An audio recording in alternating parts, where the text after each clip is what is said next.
আসসালামু আলাইকুম রাহমাতুল্লাহ। যারা হচ্ছে 2025 সালে উন্মুক্ত বিশ্ববিদ্যালয়ে ডিগ্রি পড়তে চাচ্ছেন তাদের জন্য সুখবর, তাদের কিন্তু ভর্তি আবেদন কিন্তু শুরু হয়ে গেছে এবং ভর্তি আবেদন কিন্তু চলতেছে। তো আজকের ভিডিওতে আমরা ইন ডিটেইলই জানবো যে ডিগ্রির ভর্তি আবেদন কবে শুরু হবে, কবে শেষ হবে, কি কি কাগজপত্র লাগবে এবং ভর্তির আবেদনের যোগ্যতা কি কি লাগবে, কত টাকা খরচ হবে এবং কয় বছর মেয়াদি, কি কি প্রোগ্রাম থাকতেছে, সাবজেক্ট বিষয়ে আমরা একটু জানবো। তো চলেন ভিডিওটি শুরু করে।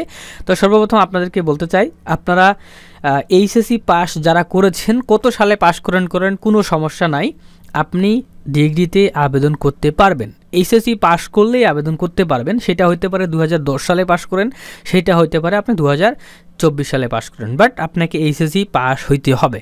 ওকে, সো এখন দেখেন, ডিগ্রিতে কিন্তু 3 বছরের একটা কোর্স এবং বাংলাদেশ উন্মুক্ত বিশ্ববিদ্যালয় এইখানে কিন্তু হচ্ছে 3 বছরের কোর্সটি চালু রয়েছে এবং এইখানে দুইটা সাবজেক্ট বা দুইটা মানে ডিপার্টমেন্টে ভর্তি নেয়। একটা হচ্ছে বিএ আর একটা হচ্ছে বিএসএস। তো বিএ মানে হচ্ছে ব্যাচেলর অফ আর্টস, অর্থাৎ এইখানে হচ্ছে আর্টসের যে সাবজেক্টগুলো রয়েছে সেই সাবজেক্টগুলো নিয়ে ডিগ্রি করতে হয়, এবং ব্যাচেলর অফ সোশ্যাল সায়েন্স যেটা রয়েছে সেটা হচ্ছে বিএসএস।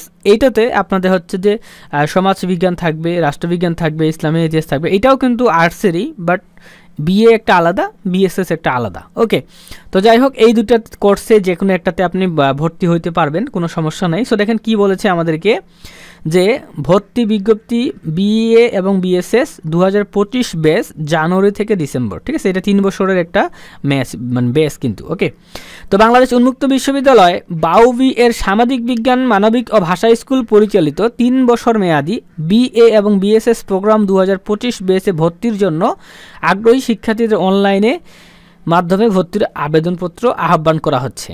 তো আপনারা হচ্ছে অনলাইনে আবেদন করার জন্য এই যে একটা ওয়েবসাইট দেখতে পাচ্ছেন, এই ওয়েবসাইটের মাধ্যমে কিন্তু আপনারা ভর্তির জন্য অনলাইনে আবেদন করতে পারবেন। তো এটা আমরা পরে আসতেছি।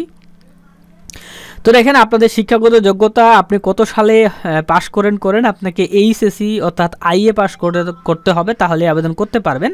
এবং আপনাদের হচ্ছে ভর্তির আবেদন শুরু হয়েছে 15ই নভেম্বর 2024 তারিখে এবং ভর্তির আবেদন শেষ হবে আপনাদের 15ই জানুয়ারি 2025 তারিখ পর্যন্ত। সো দেখেন, বিশাল একটা সময়, আপনাদের কিন্তু প্রায় 2 মাসের মতো সময় কিন্তু পাচ্ছেন আবেদন করার। এবং দেখতে পাচ্ছেন, অনলাইনে আবেদন সম্পন্ন করার 7 দিনের মধ্যে আপনাকে হচ্ছে আবেদন মানে অনলাইনে আবেদনের কপি, শিক্ষাগত যোগ্যতা সকল সনদ ও নম্বরপত্র, জাতীয় পরিচয়পত্র অথবা জন্ম সনদের মূল কপি প্রদর্শনপূর্বক সত্যায়িত কপি সংশ্লিষ্ট আঞ্চলিক উপ আঞ্চলিক কেন্দ্রে জমা দিতে হবে।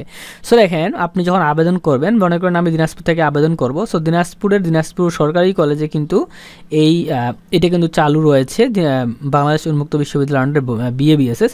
হ্যাঁ, তো আমাকে ওই আঞ্চলিক অফিসে জমা দিতে হবে। যদি দিনাজপুর সরকারি কলেজে চালু না থাকে, যেখানে চালু রয়েছে আমরা আবেদন করার সময় ওই অপশনটা দেখতে পাবো, সেইখানে আমরা কিন্তু জমা দিব।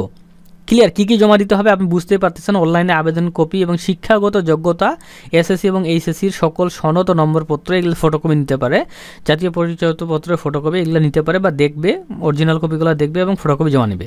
এবং দেখেন, যারা হচ্ছে এই ভিডিওটা জানতে পারবে না যে হচ্ছে কবে ভর্তি শুরু হয়েছে না হয়েছে, সো তাদের জন্য বলি, সেটা হচ্ছে যে বিলম্ব ফি সহ তারা ভর্তি হইতে পারবে 15 জানুয়ারি থেকে 31 জানুয়ারি 2025 পর্যন্ত। বিলম্ব ফি মনে করেন যে একটু বেশি টাকা নেবে, বাট তবুও ভর্তি হইতে দিবে।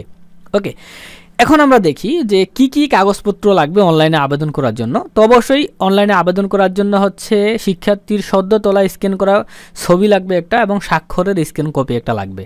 ক্লিয়ার?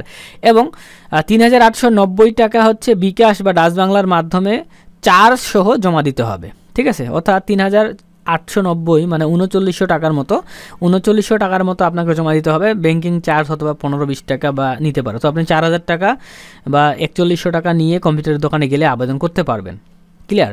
এখন দেখেন ফির বিবরণ। ভর্তি ফর্ম ফি নিচ্ছে 100 টাকা, মানে এই যে 3890 এর ভিতরে এইগুলা কিন্তু। ওকে, ভর্তি ফর্ম ফি 100 টাকা, ডিজিটাল প্লাস্টিক আইডি কার্ড ফি 200 টাকা, রেজিস্ট্রেশন ফি 200 টাকা, প্রতি কোর্স ফি 735 টাকা হারে 4টা কোর্সের জন্য 2940 টাকা, একাডেমিক ক্যালেন্ডারের জন্য নিচ্ছে 50 টাকা, পরীক্ষার ফি 300 টাকা এবং সেমিস্টার নম্বরপত্র ফি 100 টাকা, সর্বমোট 3890 টাকা। এটা হিসাবটা কিন্তু দিয়ে দিল। ওকে, এবং তৃতীয় লিঙ্গের শিক্ষার্থীগণ কোর্স ফির 60% ছাড় পাবে যদি কেউ হচ্ছে তৃতীয় লিঙ্গের হয়ে থাকে।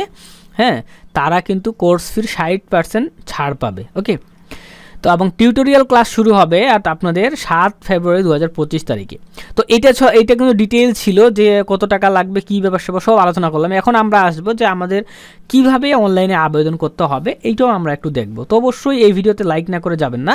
এবং এখানে দেখেন বায়ুবীর আঞ্চলিক কেন্দ্রের ফোন নাম্বারগুলো এখানে দেওয়া আছে, যেই আঞ্চলিক কেন্দ্রে আপনাদেরকে কাগজ জমা দিতে হবে সেইগুলোর কিন্তু ফোন নাম্বার দেওয়া আছে, দেখতে পাচ্ছেন। তো আমরা যেহেতু দিনাজপুরের, তো দেখতে পাচ্ছেন যে আমাদের রংপুর বিভাগের একটা আছে, এদিকে দেখতে পাচ্ছেন। তো যাই হোক, আবেদন করার সময় আমরা এখন বুঝতে পারবো কোথায় কি জমা দিতে হবে। তো এখন আমরা কি করব, আবেদন করার জন্য নতুন একটা ট্যাবে আসলাম, আসার পর লিখতে হবে ওসাবস নিউ লিখলে আপনার সামনে এটা আসবে, বাংলাদেশ ওপেন ইউনিভার্সিটি। এইখানে জাস্ট ক্লিক করতে হয়। ক্লিক করলে এমন দেখতে পাচ্ছেন অপশন আসতেছে। তো এইখান থেকে আমাদের এই অ্যাডমিশন এখানে ক্লিক করতে হবে। তারপরে এইখানে দেখা দিচ্ছে কিভাবে অ্যাডমিশন নিতে হবে। তো এগুলো দেখার আমাদের দরকার নাই, আমরা এইখান থেকে চলে আসবো। দেখতে পাচ্ছেন bachelor of arts BA, bachelor of social science BSS, এইটার সোজা দেখতে পাচ্ছেন সার্কুলার। চাইলে এইটা আবার আপনি ক্লিক করে এই যে সার্কুলার যেটা আমরা পড়েছি কিছুক্ষণ আগে, এটা ডাউনলোড করতে পারেন এবং অ্যাপ্লাই নামে ক্লিক করলে আপনার কিন্তু আবেদন শুরু হবে।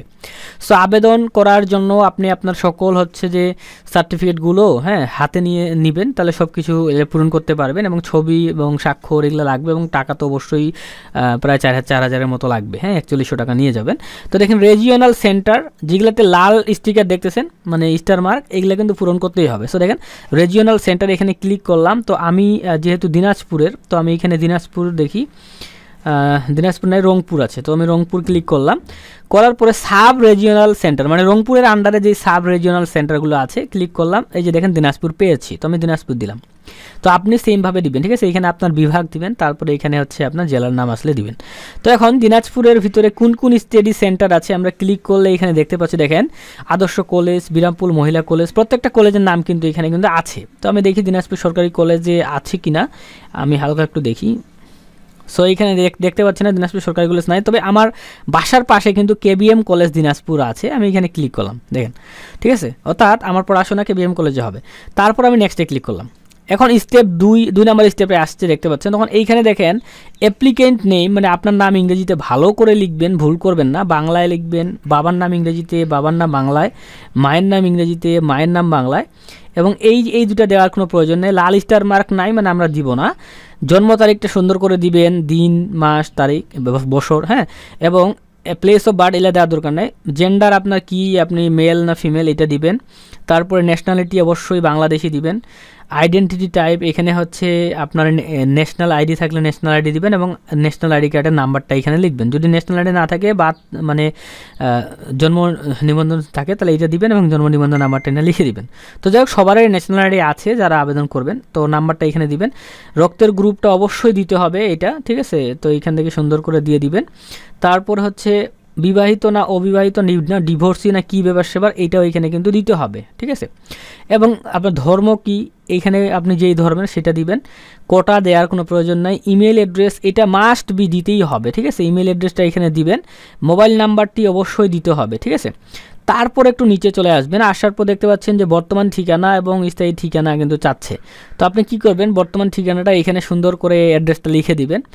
তারপরে আপনার পোস্ট অফিসের নামটা ইংরেজিতে লিখবেন, পোস্ট কোডটা ভোটার আইডি কার্ডের পিছনে লেখা থাকবে ওইটা দেখে দিবেন। তারপর জেলাটা এখান থেকে সুন্দর করে, জেলা আপনার কি, আমাদের দিনাজপুর জেলা, তো আমি এইভাবে দিনাজপুর দিলাম, আপনারটা আপনি দিবেন।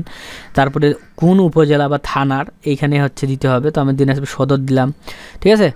দেওয়ার পর এইটা যদি আপনার হয়ে গেল, বর্তমান ঠিকানাটা যদি হয়ে যায়, তো বর্তমান ঠিকানা এবং স্থায়ী ঠিকানা যদি একই ঠিকানা হয় তাহলে সেম এস এখানে দিবেন, তাহলে এইগুলাই এখানে চলে আসবে। আর যদি আলাদা হয় তাহলে কিন্তু এইটাও পূরণ করবেন, এটাও পূরণ করবেন, ক্লিয়ার। তারপর এখানে সিম্পল বিষয় আপনার ছবিটা এখানে দিবেন, ঠিক আছে। ছবিটা 300x300 পিক্সেলে সাইজ করে নেবেন, নেওয়ার পর ছবিটা এখানে দিবেন। তারপর হচ্ছে এখানে আপনার হচ্ছে একটা সিগনেচারটা লাগবে 300x100 পিক্সেলের, সিগনেচারটা এখানে দিবেন। তো ছবি সিগনেচার দেওয়ার পর আপনি যখন নেক্সটে যাবেন তখন আপনার কিন্তু একাডেমিক ইনফরমেশনগুলো চাবে, ঠিক আছে। একাডেমিক ইনফরমেশনগুলো সকল চাবে, তখন ওইখানে আপনার এসএসসি এইচএসসি যা যা চাচ্ছে সব কিছু পূরণ করে সাবমিট করতে হবে। টাকা পেমেন্ট করতে বলবে, তখন আপনি ডাচ বাংলা ব্যাংকের মাধ্যমে টাকা পেমেন্ট করে দিলেই কিন্তু আপনার ভর্তি আবেদনটি হয়ে যাবে। তো আমাদের মাধ্যমে যদি আপনারা ভর্তি আবেদন করতে চান তাহলে আমাদের হোয়াটসঅ্যাপে যোগাযোগ করেন, আমরা হচ্ছে আপনার ভর্তি আবেদনটি কিন্তু করে দিব, ক্লিয়ার। তো যাই হোক, এটাই ছিল ভিডিও, অবশ্যই লাইক করতে ভুলবেন না। আল্লাহ হাফেজ।